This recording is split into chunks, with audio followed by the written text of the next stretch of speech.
Samurai Muslim。はい、アスラムアライクム、エッチャオタ。今日はこの背景がプールが見えるところで撮影していきたいと思います。で、今日なんですけれど、今日はイスラームの信仰には3段階レベルがあるよっていうことについて話していきたいと思います。で、今回使うソースなんですけれども、それはこちらの、先日サブスクライバーの方からいただいたこのクルアン優しい和訳というところを元に話していきたいと思います。まずはじめに、ノンムスリムの人々にとって、イスラームって何って考えた時に他の宗教と比べるとやっぱり外面的な要因っていうのがすごく強いので、よくイスラームって〇〇だよねっていうふうに取られると思うんですけれど、例えば、女性だったらヒジャブをかぶってる。もうこれは外面的にすごくわかりますよね。とか、豚やお酒が禁止されている。これも行動が制限されている。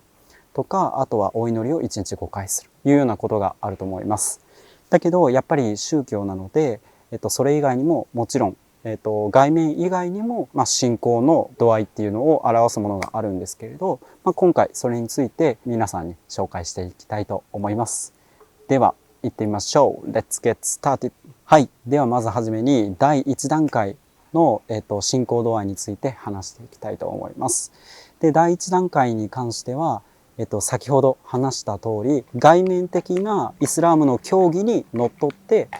宗教を行っているというようなことがあります。で、例えば、これは、5つ、例があるんですけれど、1つ目は、信仰証言と言います。で、これはシャハダって言うんですけれど、以前僕の動画に、シャハダをした時の動画を載せていますので、もし興味のある人がいたら、こちらをご覧ください。2つ目に、礼拝です。で、これは、先ほど話した通り、外面的な要因として、すごくわかりやすいと思います。3つ目に、記者というものがあります。記者っていうのは、お金にゆとりのある人が、貧乏な人に対して食べ物を分け与えたりとか、あとは、お金の何%かを寄付する。自費的な行為というのがありますね。で、4つ目に、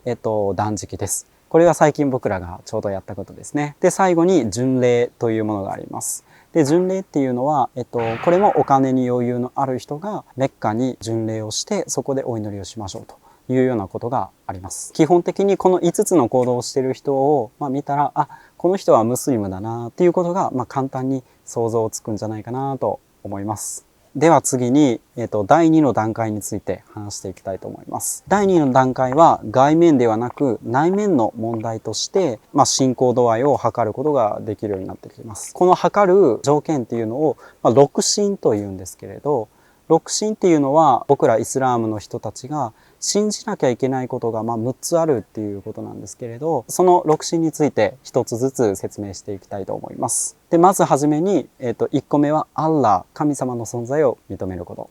で、2つ目に天使の存在を認めること。3つ目に経典の存在を認めることです。で、この経典なんですけれど、イスラムの人たちはコーランを、信じているっていうのは、皆さんよく知っていることだと思うんですけれど、実際その経典っていうのはコーランだけではなく、ユダヤ教徒やキリスト教徒が信じている旧約聖書や新約聖書も同時に信じる必要があるということです。で、4つ目に預言者の存在を認めるということです。で、これも同じように預言者ムハンマドだけじゃなくてキリストも信じる、アダムも信じる、全ての預言者を信じなくちゃいけないということです。で、5つ目に最後の日を信じるということです。これはどういうことかというと、